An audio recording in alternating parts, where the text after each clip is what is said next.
गौतम अडानी की कंपनी जो shell company है उसके भाई विदेशों से चला रहे हैं, सिर्फ मनी लॉन्ड्रिंग कर रहे हैं, उस पर जांच कौन करेगा?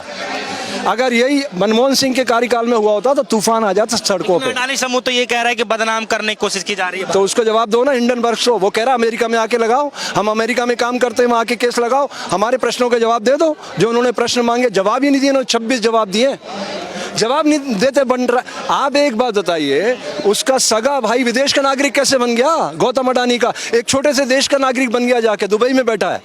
ऐसे गुंडे मवालियों को देशद्रोही बना के या लाना चाहिए, पकड़ के जेल में, तिहाड़ जेल में डालो। हमारे पास आएंगे अपराध से अध्यात्म की ओर, हम सिखाएंगे कि नैतिकता क्या होती, चरित्र क्या होता, समाज का निर्माण करना क्या होता है। ऐसे समाज के पैसे पे डाका डाल के लूट के और समाज को दिग्भ्रमित करना और ऐसे कल्पना के इससे सब्जी बाग दिखाना, ये बंद करो। नाटक बहुत हो गया। 8.5 साल से जनता भुगत रही है। जीवन के बुनियादी हकों पे लोग तरस रहे, नालों के इर्द गिर्द लोग रहे। एक अच्छे राष्ट्र का निर्माण नहीं हो सकता इससे।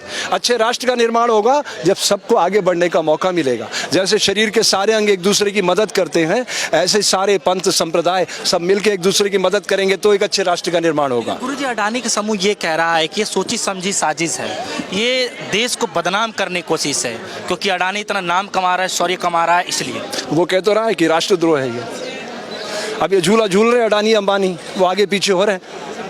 वो 3 से खिसकते खिसकते 11 तक पहुंच गया है, कभी आगे कभी पीछे हो रहा है ना। अभी इन्होंने शेयर बाजार में कह दिया कि 10% से ज़्यादा गिरावट उसकी मंजूर नहीं की जाएगी, अडानी के शेयरों की। ओपन कर दो ना आप, पता चल जाएगा दुनिया का इन्वेस्टमेंट कितना अडानी के उसमें आ रहा है, खोल दो उसको।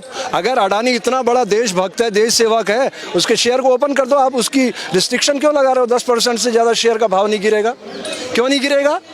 जिसका पूरी दुनिया को पता चल गया है कि सारी शेल कंपनियों के जरिए मनी लॉन्ड्रिंग हो रही है, हवाई खेल है। मैं तो गुजरात से जानता हूँ, उसको एक तंबू वाले को इसने बनाया है, आपका हमारा पैसा लूटा। मैं तो कई सालों से कह रहा हूँ उसको जेल में होना चाहिए, उसको धनवान बना दिया और देश का नहीं दुनिया का सबसे धनवान व्यक्ति बनाने की सीरीज में जाके खड़ा कर दिया। ऐसा आदमी जिसकी जड़ें कमजोर हैं, झूठ की बुनियाद पर रेत का महल खड़ा कर रहा है, आप कितने दिन टिकेगा वो?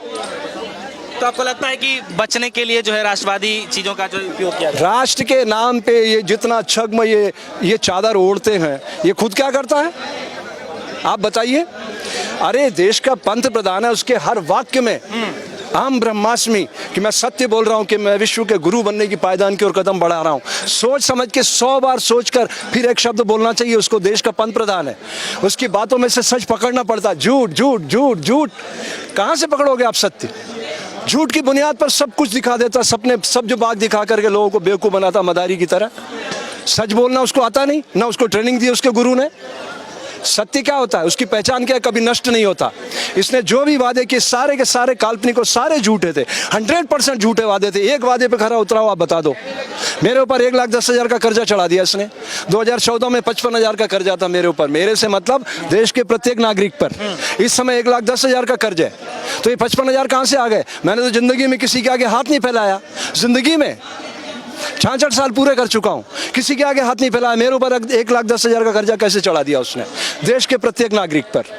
बताइए आप, ये किसकी जिम्मेदारी है? कौन जवाब देगा इसका? जुडिशरी जवाब देगी? सोचने की बात है।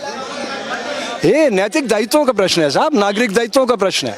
और ये सिस्टम ऐसा हमारा किसी ने नहीं सोचा था। संविधान निर्माता बहुत चरित्रवान लोग थे, 299 लोग, उन्होंने नहीं सोचा था कि हम देश की सारी शक्ति प्रधानमंत्री के हाथ में तो दे रहे हैं, लेकिन एक सिर पर आदमी अगर बैठ जाएगा तो क्या होगा? हटाओगे कैसे आप सिस्टम से? सिस्टम का मालिक बना बैठा है वो, हटाओगे कैसे? वो वोट की शक्ति है।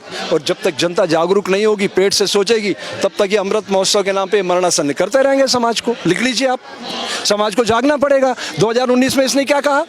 मुझे देखो, आप मेरे कैंडिडेट मत देखो। अरे ये डेमोक्रेसी, भारत अमेरिका नहीं है, यहाँ हमें एमपी चुनना होते और जो ज़्यादा एमपी बनता है वो प्रधानमंत्री चुनता है। तो यहीं पे एरर था। इस एरर को दूर किए बिना एक अच्छे राष्ट्र का निर्माण हो नहीं सकता। तो मेरी आप सबसे अपील है, ये बहुत अच्छे बच्चे हैं, अच्छे प्रश्न करते हैं। देश के जनमानस से मैं हाथ जोड़ के प्रार्थना करता हूँ, जागो, आपके भविष्य का स्वप्न है, आपके बच्चों की पीढ़ियों का सवाल है। अपने क्षेत्र में अच्छे सच्चे लोकतांत्रिक मूल्यों में विश्वास रखने वाले बच्चों को एमएलए एमपी बनाओ, उन्हें मुख्यमंत्री प्रधानमंत्री चुनने दो। फिर कोई भी राजनीतिक दल हो, आप मत देखो, बस एक बात देखो, अच्छा सच्चा लोकतांत्रिक मूल्यों में विश्वास करने वाला वाला व्यक्ति एमएलए और एमपी बनेगा, वो अच्छा मुख्यमंत्री बनाएगा, वो अच्छा प्रधानमंत्री बनाएगा। यही मिल करके भारत को एक उच्च कोटि का लोकतांत्रिक देश बना सकेंगे। इन्हीं पवित्र भावनाओं के साथ जय हिंद, जय भारत। बहुत बहुत शुक्रिया गुरु जी।